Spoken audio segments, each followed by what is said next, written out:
Enfin l'épilogue dans l'affaire de la disparition de Lina, un suspect identifié, un voyou local qui a mis fin à ses jours. On est peut-être en train d'assister au dénouement dans l'affaire de la disparition de Lina, comme l'indique Le Parisien.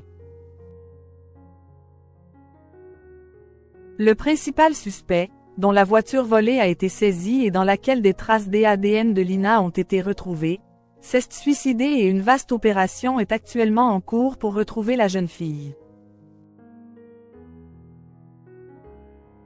C'est un véritable tournant dans une affaire qui dure depuis plus de 10 mois et il se pourrait bien qu'on assiste prochainement à l'épilogue dans la disparition de la jeune Lina.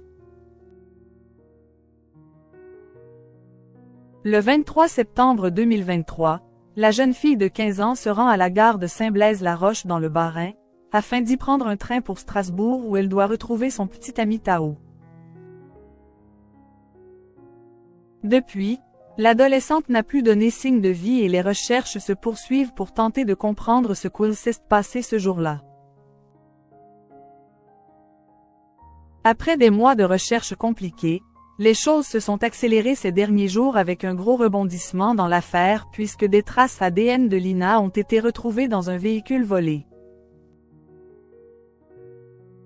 Une voiture a été découverte dans le sud de la France comme l'a indiqué une source proche du dossier à l'AFP.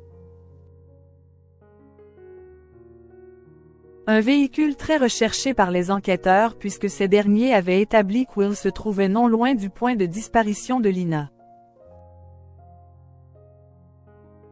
Les analyses, effectuées par l'Institut de recherche criminelle de la Gendarmerie nationale, IRCGN, ont permis de confirmer que Lina est montée à bord de cette voiture et si l'on en croit les informations du Parisien, l'enquête s'est brutalement accélérée au cours des derniers jours. Les enquêteurs auraient identifié un suspect, un homme que les gendarmes et magistrats pensent être le kidnappeur de Lina et qui serait le chauffeur du véhicule. Un voyou local comme principal suspect. Un suspect décrit comme un voyou local par des sources proches des investigations et qui ne connaissait visiblement pas l'adolescente. Il lui aurait proposé de l'emmener en voiture puis l'aurait tué dans des circonstances qui restent à éclaircir, précisent nos confrères.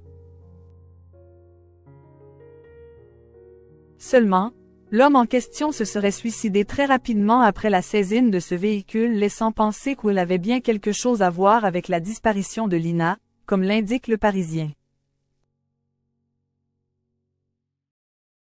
Il se pourrait donc bien que l'on vive les dernières heures de cette terrible enquête puisque la Gendarmerie nationale mène depuis ce mardi matin de vastes opérations de fouilles et de recherche du corps, comme le précise Le Parisien.